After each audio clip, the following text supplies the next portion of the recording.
Plant systems. Here's the paper, cut it out, dotted lines.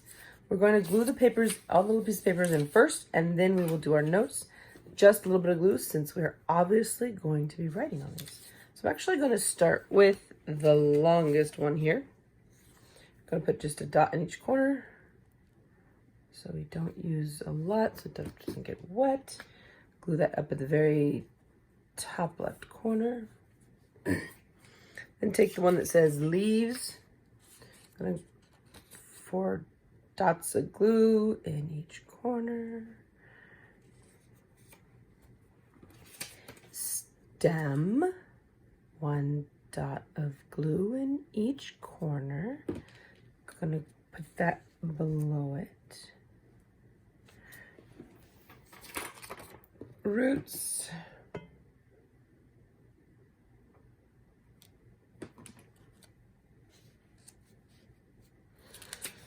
And then the flower.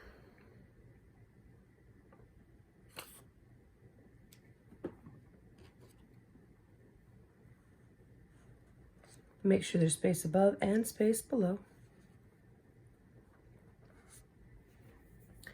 Okay, make sure that's all glued in. Pause the video as needed until you get everything in, especially if this is being done in class. Please substitute, pause, let the students fill everything in, and then once you see they're ready, you can continue. Going to start here on leaves. All right, so we're looking at the leaf of a plant. If you got green, I recommend you color it green. Okay, so this is plural, singular is leaf. Leaves do photosynthesis. Okay, photosynthesis is the process by which a plant makes its food. They are flat and they are wide shape because they need to absorb maximum amount of sunlight. They are green. Chlorophyll is the enzyme, chemical substance inside of plants that is green and that makes the plants green. All right.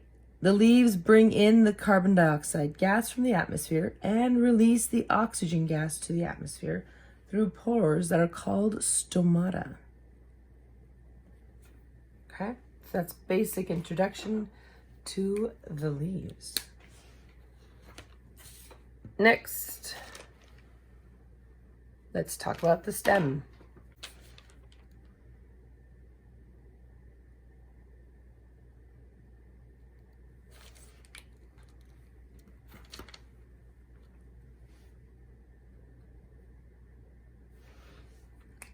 The purpose of the stem has a couple different purposes.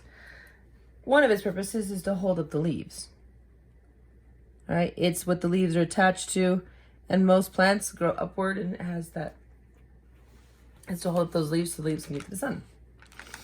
All right, but within the stem, we have the vascular system.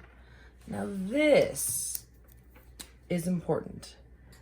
Vascular system, we're talking about tubes. Kind of like in humans, the cardiovascular system. Again, we're talking about the vascular system, the tube. Just like in humans, these are for transporting fluids. All right, so first tube is called the xylem.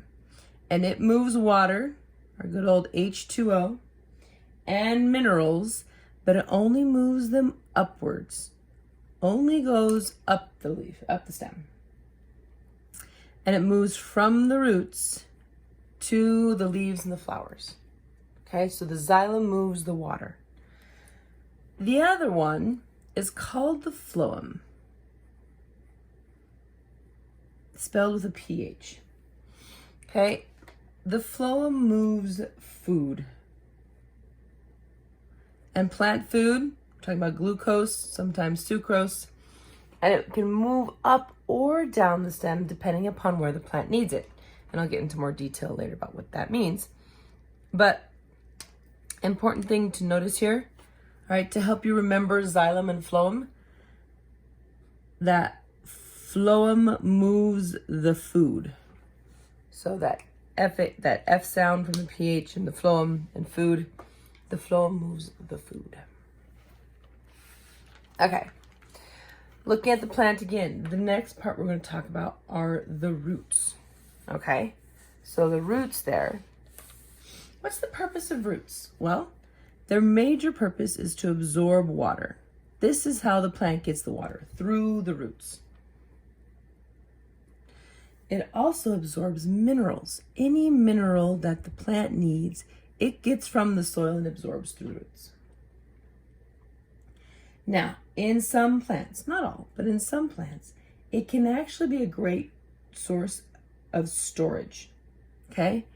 Of extra food, all right? Extra glucose, usually in the form of starch. So we're talking about those carbohydrates, all right?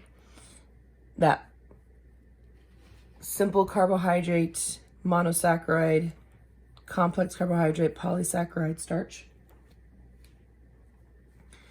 And another purpose of the roots, a very important one, is to anchor the plant.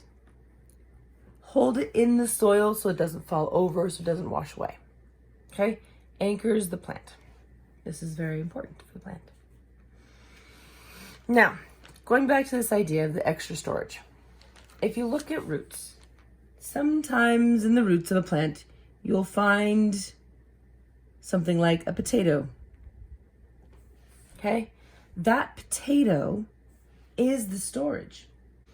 Carrots, radishes, onions, and beets, these are all vegetables that grow in the roots. These are all roots of a plant. So the leaf does the photosynthesis, making the glucose. Extra glucose that the plant isn't using right away can get sent down through the phloem into the roots, and then it gets converted into starch, for example, in a potato. All right, carrots, onions, radishes, beets, these are all filled with complex carbohydrates that are storage for the plant. Plants have hormones, and these hormones are very important for the plant's growth. The most common example is auxin. Auxin is a plant hormone vital for its growth. Cytokinins, gibberellins, ethylene are all also hormones that deal with plant growth. Something about its growth, something about reproduction, something about development. Like ethylene, this has to do with the ripening of the fruit or the vegetable, okay? These hormones are transported through the xylem and the phloem. The vascular system, including the xylem and the phloem, those tubes, all right? Remember, the xylem transports the water, the phloem transports the food, the glucose. The vascular system is what transports the hormones. So the hormones can be made in one part of the plant, like in the roots, and then be transported to the leaves. Or they can be made in the flowers and transported to the roots. Whatever direction they go, they're usually made in one part of the plant and transported to another part of the plant through that vascular system. Okay? The last thing to mention is the flower.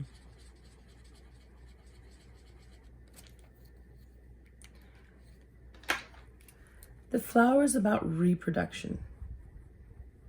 This is how some plants reproduce. Okay? So flowers and fruit. So you see that little fruit hanging there? We're going to color that as well. Flowers and fruit, we're going to talk about that on another page. That is our introduction to plant systems.